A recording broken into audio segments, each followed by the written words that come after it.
Squirrel Hill is a really special place. I love Squirrel Hill. There's definitely a strong sense of community in Squirrel Hill. People are friendly, people have deep roots here, people are welcoming. It's a quiet place, it's a noisy place. My father always taught me that was the center of the universe. Whenever you're walking down the street, you're going to run into somebody you know, 100% of the time. I have a friend that once said that he would never retire to Florida because he would miss running into people on Murray Avenue. No other place I could imagine wanting to raise a family. You know, the community is so diverse, and it's really amazing how it's evolved throughout the years into what it is today. Squirrel Hill is a wonderful place that's one of the real engines of the city as a whole. Because we're often the place that people encounter first and they have a great experience and decide, oh, the city's pretty great. I don't think there's many communities left, possibly in the United States, like Squirrel Hill, where there's more of a community spirit, and it's still there. I believe that it's everybody's duty, every business person, every resident of Squirrel Hill, to dive in and be involved, because it's only going to get better.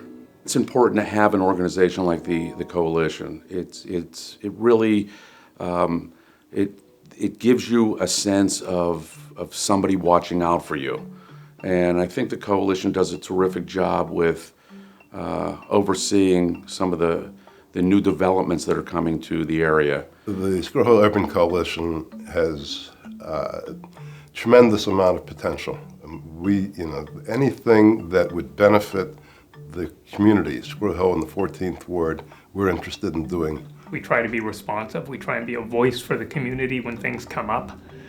We try and provide the forum, a kind of public square where people can have their voices heard and the community can be heard, whether it's with private developers or government or other participants. But the number of board members and committee members and other volunteers who have gotten involved in the last 3-4 years is tremendously heartening. When we deal with any kind of issue now, we have board members and other volunteers showing up everywhere. Yeah, made being president a lot of fun. It has been an exciting year, and one of the things that we've done over the year has been continuing the work of our Gateway Committee. So people will have seen new lighting coming up Murray Avenue, a new welcome sign right at the Parkway entrance coming into Squirrel Hill, and all of that, and also new tree plantings in front of Sheratora and other locations throughout the neighborhood. So that's just wonderful progress. That's just been the continuation of work by great volunteers. And now we've been taking that to kind of the next level, and that is to try and take a look at the forward Murray area that's been languishing for a long while, underdeveloped. And we're working with Carnegie Mellon urban design students and others, and also with property owners to start to think about what are possibilities for both near-term and very imaginative long-term development in that area that is languished. Our membership is going up. We did a very good membership campaign, and I think that that's going to make a difference for us. This is the 4th annual Treasure. This little community organization, we have netted over $100,000 so far from the Treasures. And this dinner's, the income from this dinner is not all in. And the Treasure really began because when I moved back to Squirrel Hill, I realized that there was trash. There was more trash in the streets in Squirrel Hill than there seemed to be in Shady Side. I was thinking then, what if people were more proud of their neighborhood? People who've lived there their whole life don't look around and realize what a fabulous neighborhood Squirrel Hill is. So I thought, why don't we put the spotlight on some things that they're not even looking at, that they walk by every day and don't realize are real treasures. These are the things that make living in Squirrel Hill a wonderful place.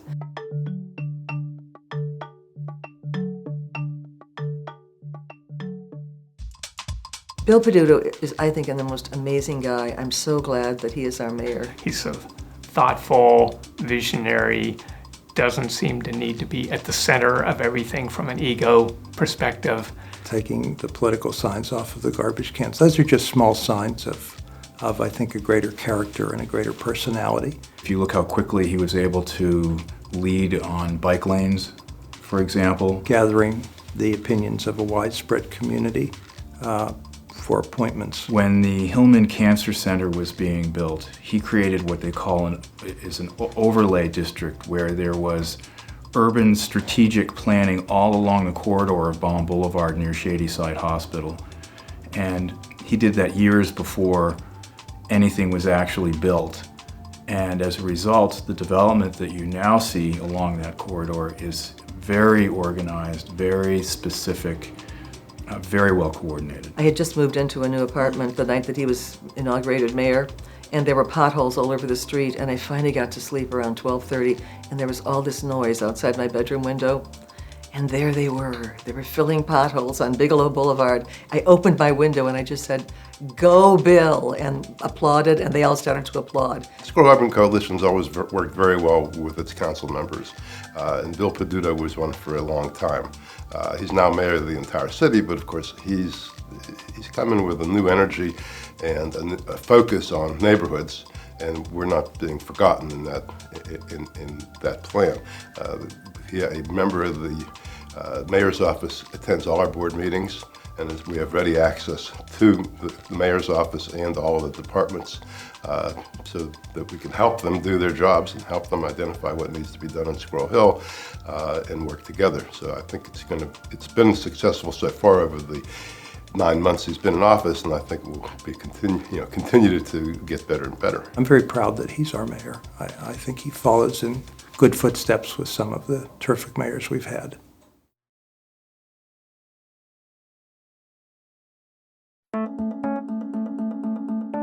I'm a fan of the thin pancakes.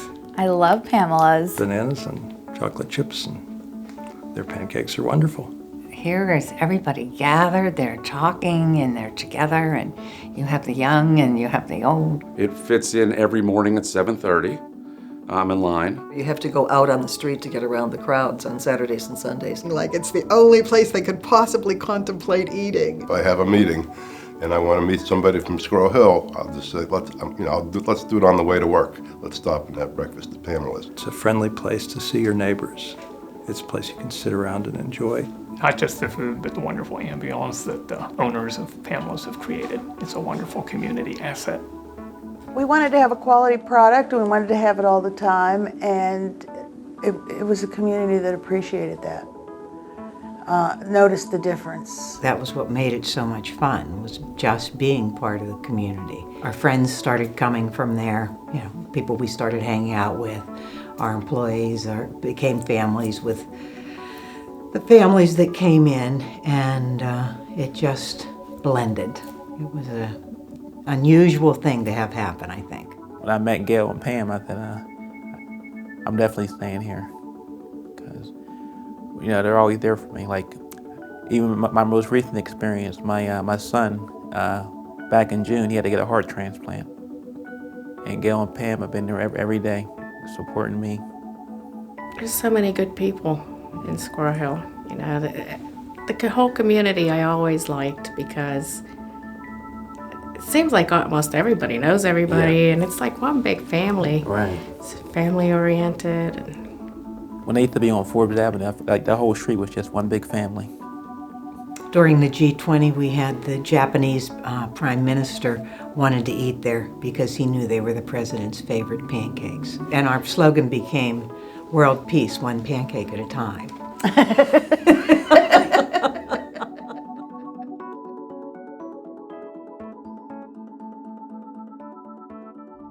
You've got 2 kids in college and your furnace breaks, and that night you can go to the Hebrew Free Loan Association, make an appeal, and you'll get a check that night. Well, these micro loans are always repaid, and they're always helpful, they're always timely, they're done quickly, and they're a tremendous service to the community. It actually started on the Hill District when the Jewish immigrants first came to Pittsburgh. That was where they all settled. That's where my parents were when they were youngsters.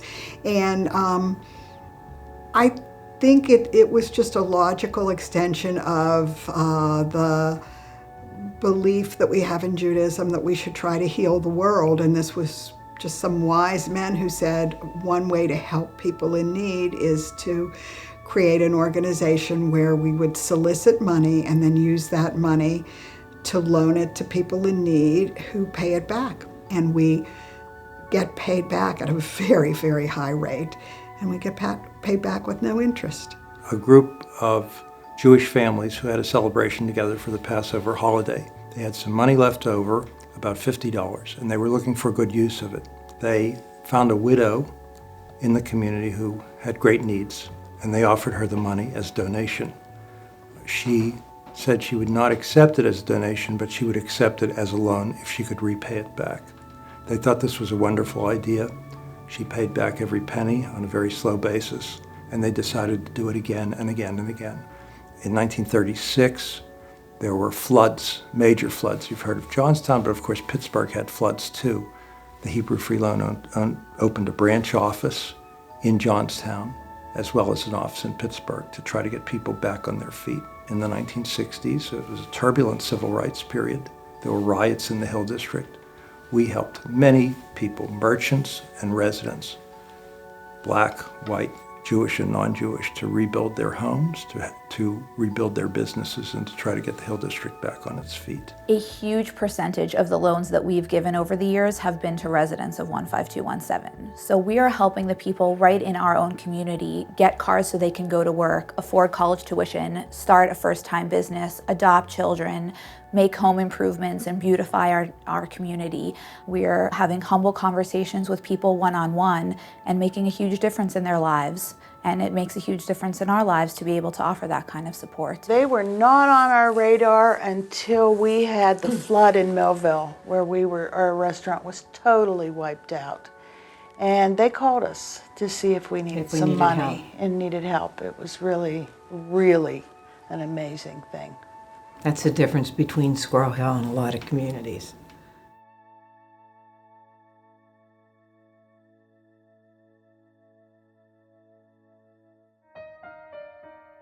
Homewood Cemetery has been a part of my life, my entire life. My wife and I have already purchased burial plots in Homewood Cemetery. It's a very interesting place, and I ride my bike there a lot. As a kid, my mother would take our babysitters there and teach them how to drive. It's a park where when you walk through, you can see, incredible history and incredible art. There are burial places for some of the wealthiest people, and there are burial places for the common people. My mother, my maternal grandparents, my paternal grandparents, my maternal great-grandparents, my paternal great and great-great-grandparents. There's a real strong history there. I took a formal tour there one time, and it was such a fabulous history of Pittsburgh. First of all, it's beautiful. We walked the grounds. It's an asset to the community. It's like a very unique and special park. It's a fascinating place, not only for the historic landscaping, but also for some of the people who are buried there, which is a virtual history of the city of Pittsburgh. Judge Wilkins is buried there. His estate, Homewood, was where Homewood Cemetery is now.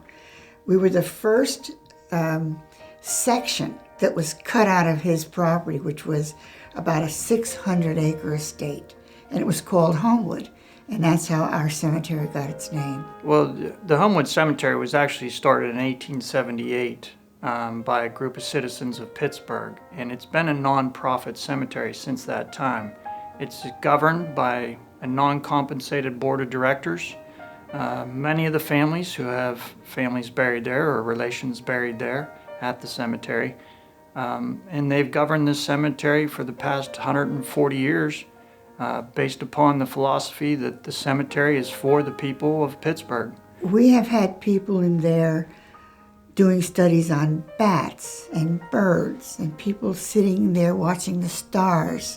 We can impart this to the community, and we do that through doing these tours and lectures and activities. It's definitely away from the hustle and bustle of the city, and it's great to watch the families and young mothers with their strollers walking through the park in the middle of the day, bike riders, joggers. I find so many other aspects of the cemetery that people use for recreational purposes or just for gathering purposes, no matter of race, color, creed, income level, it doesn't matter. They are there to serve the neighborhoods and the community around it.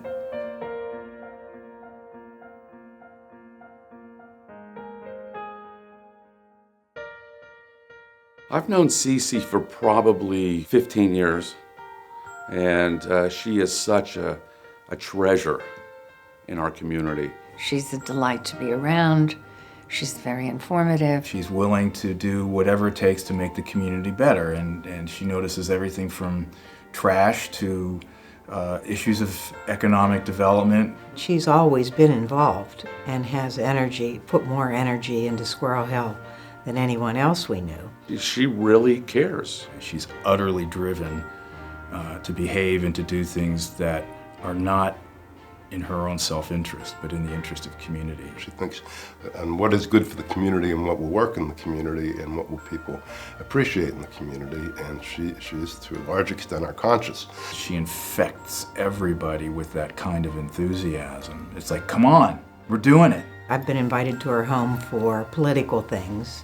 She's active in so many things. Obviously, her success over the years is borne out by the fact that the huge number of friends she has and the huge number of people that come out to help her every time she asks for help. So for an organization like ours to have a Ceci Sommers to help us raise money and think thoughtfully about the community issues is an incredible opportunity that we've tried to take advantage of as much as she'll let us, because she's just a tremendous force in the community. I think Ceci has had a lot of experience in a number of different places, seeing the power of what individuals can do under the umbrellas of nonprofit organizations, whether that's at WQED or Autumn House or the Squirrel Hill Urban Coalition. I think maybe she had it in her bones, and then it's just been reinforced throughout her life by just seeing the incredible impact that her work leading to the involvement of other people makes happen in the community. She's on our development committee. She rolls up her sleeves whenever anything else comes up and needs to happen.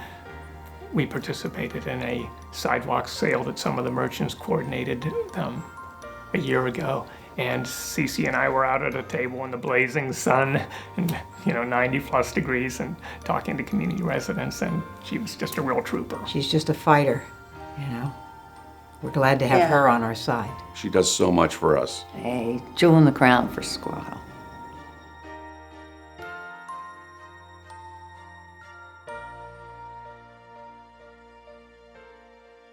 I just wanted to be a good mayor, and I kept at it. 24 hours a day practically.